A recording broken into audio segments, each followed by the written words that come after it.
ଦି ତିନି ଦିନ ହେଲାଣି ମୋ ହାତର ଏ ଜିନିଷଟା ଖସୁଛି ସେ ଜିନିଷଟା ଖସୁଛି।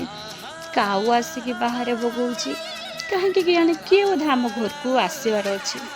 ହଁ ଅଷ୍ଟମୀ ବି ଆସିଲାଣି, କେହି ତ ଆସିପାରନ୍ତି। ଯିଏ ବି ଆସୁ ମୁଁ ମୋ ପୁଅ ସହିତ ଏନ୍ଜୟ ତାର ନଟଖଟ। ଆରେ ବାପରେ ଆସିଗଲେ ମୋ ପୁଅର ତା ମାମୁଁ ଆଉ ମାଉସୀ। ସେମାନେ ଆସିକିନା ମୋ ଶାଶୁଙ୍କୁ ଜୁହାର ହେଇଗଲେ, ବଡ଼ ଦିଦିଙ୍କୁ ଯାଇକି ଜୁହାର ହେଇଗଲେ। ତାଙ୍କ କାମରେ ସିଏ ଲାଗିଗଲେ। ଓହୋ ମୁଁ ଭାବୁଥିଲି କ'ଣ ପାଇଁ ହାତରେ ଖସୁଥିଲା, କାଉ ବାହାରେ ବଗଉଥିଲା, ତ ଏଇମାନେ ଆସିବାର ଥିଲେ।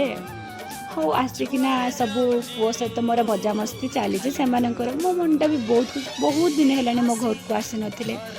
ମୋତେ ବି ବହୁତ ଖୁସି ଲାଗୁଛି। କେହି ବାପ ଘରୁ ଆସିନେ ନା, ମନଟା ଏତେ ଖୁସି ଲାଗେ ଯେ ମାନେ କହିଲେ ହିଁ ନ ସରେ ସେ ଫିଲିଙ୍ଗସ୍। ୱାଓ। ତ ଆସି ସାରିଲା ପରେ ସେମାନଙ୍କର ସବୁ ସରିଲା ପରେ ତାଙ୍କୁ ଖାଇବା ପାଇଁ ଦେଇଦେଲି। ମୁଁ ଆଜି ଖାଇବାରେ ବିଶେଷ କିଛି ଆଇଟମ୍ କରିନଥିଲି, ଆଜି ମଙ୍ଗଳବାର ଥିଲା ତ ସାଧା ଉପରେ ସବୁ କରିଥିଲି। ତ ସେମାନେ ସବୁ ଖାଇବା ଦେଇକିନା ମୁଁ ତାଙ୍କ ପାଖରେ ବସିଗଲି। ମୋ ଭଉଣୀ କହୁଛି ଦିଦି ତୁ କ'ଣ ପାଇଁ ଯେ ମୋବାଇଲ ଧରିକି ବସିଛୁ।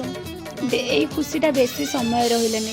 ସେ ଆସିଲେ ସକାଳୁ 4ଟା ବେଳକୁ ପଳେଇଲେ। ମୋତେ ତ ଜମା ଭଲ ଲାଗୁନି। ଆଉ ମୋ ପୁଅ ଦେଖ କେମିତି ସେ ମୁହଁ ଶୁଖିକି ସେମାନଙ୍କୁ ଅନଉଛି। ଜମା ବି ଭଲ ଲାଗୁନି। ଜଲ୍ଦି ଆସିକିନା ଜଲ୍ଦି ପଳେଇଲେ। ମନଟା ଜମା ବି ଭଲ ଲାଗୁନି। ଆଉ ମୋ ପୁଅ ବି ବହୁତ ମୁହଁ ଶୁଖେଇ